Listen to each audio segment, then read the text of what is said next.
warahmatullahi wabarakatuh. Pada pertemuan kali ini saya akan menjelaskan tentang pengukuran. Yang kita bahas di sini yaitu terutama tentang apa itu pengukuran dan beberapa jenis dari besaran. Ada besaran pokok, besaran turunan, besaran vektor, dan besaran skalar. Baik, kita mulai saja. Apa sih pengukuran itu? Nah, pengukuran adalah kegiatan membandingkan suatu besaran yang diukur dengan alat ukur yang digunakan sebagai satuan.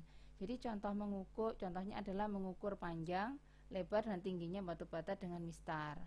Nah, segala sesuatu yang dapat diukur itu disebut dengan besaran. Jadi syaratnya besaran itu dapat diukur atau dihitung, dinyatakan dengan angka, dan memiliki satuan.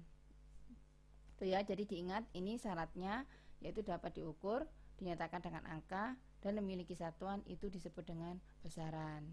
Coba perhatikan beberapa gambar ini. Nah, yang pertama adalah volume batu. Untuk mendapatkan volumenya adalah dengan mengalihkan panjang, lebar, dan tingginya.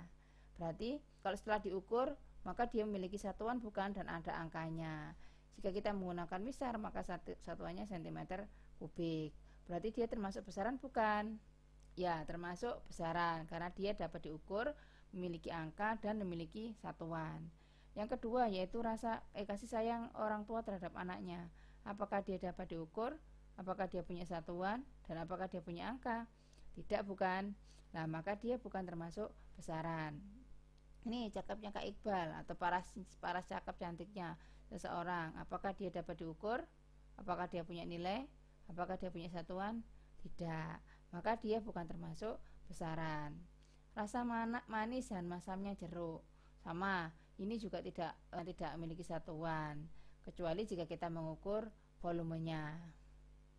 Nah, paham ya apa itu besaran? Perhatikan contoh berikut. Jadi, ketika kamu mengukur panjang meja, misalnya panjang mejanya adalah 2 meter, maka yang dikatakan besaran di sini itu adalah panjangnya. Nah, nilainya adalah berapa? 2. Lalu satuannya meter. Ya, mudah ya.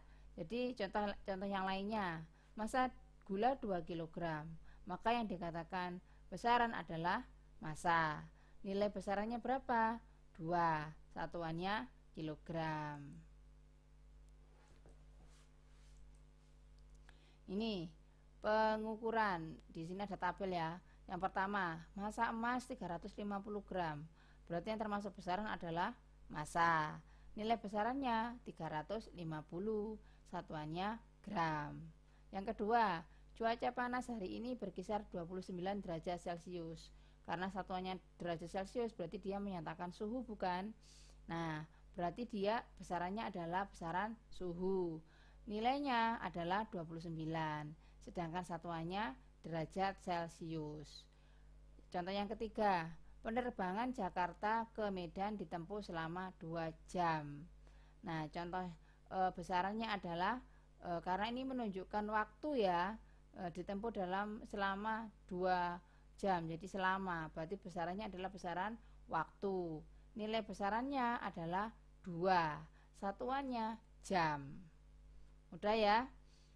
Terus pertambahan tinggi kecambah 2 inch. Nah, dari besarannya adalah karena pertambahan tinggi, berarti dia termasuk besaran panjang. Nilainya berapa? 2. Satuannya inci. Nah, itu. Besaran dalam fisika ini ada 2 macam, yaitu besaran pokok dan besaran turunan. Kita akan bahas apa itu besaran pokok dan apa itu besaran turunan. Di ini, besaran turunan adalah besaran yang diturunkan dari besaran pokok. Contohnya adalah luas, volume, massa jenis, kecepatan, percepatan, dan masih ada lagi.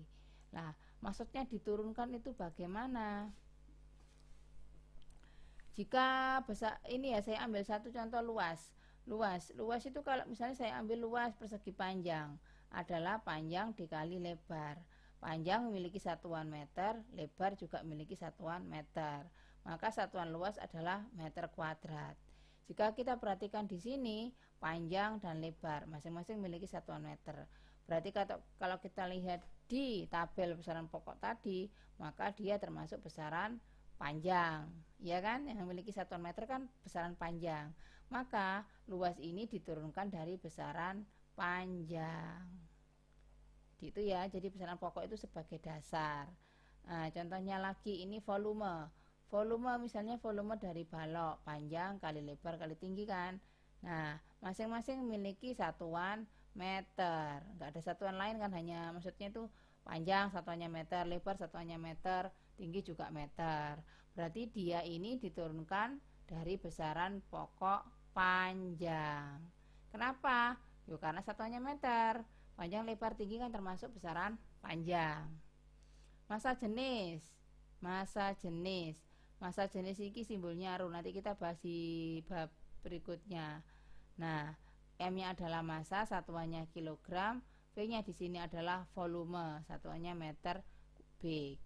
Nah, kalau yang memiliki satuan kilogram adalah massa, ya kan? Yang memiliki satuan meter kubik adalah volume.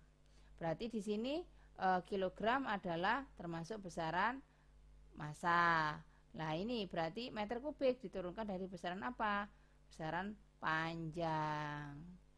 Maka rho atau massa jenis ini diturunkan dari besaran pokok, yaitu besaran massa dan panjang.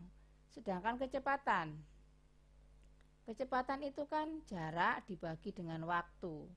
Jarak dibagi dengan waktu. Jaraknya sendiri memiliki satuan meter, waktunya detik atau sekon.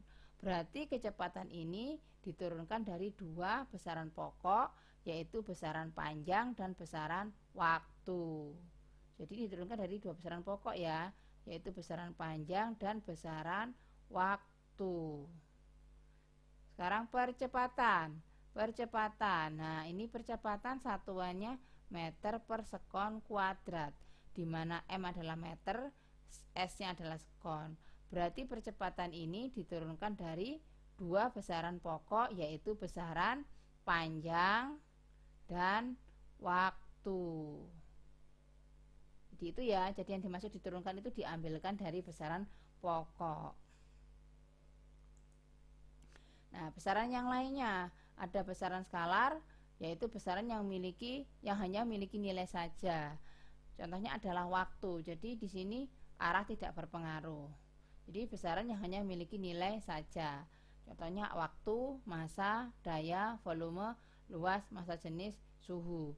Jadi jika kamu menuliskan waktu 5 detik, itu kan hanya 5 detik. Arah tidak berpengaruh.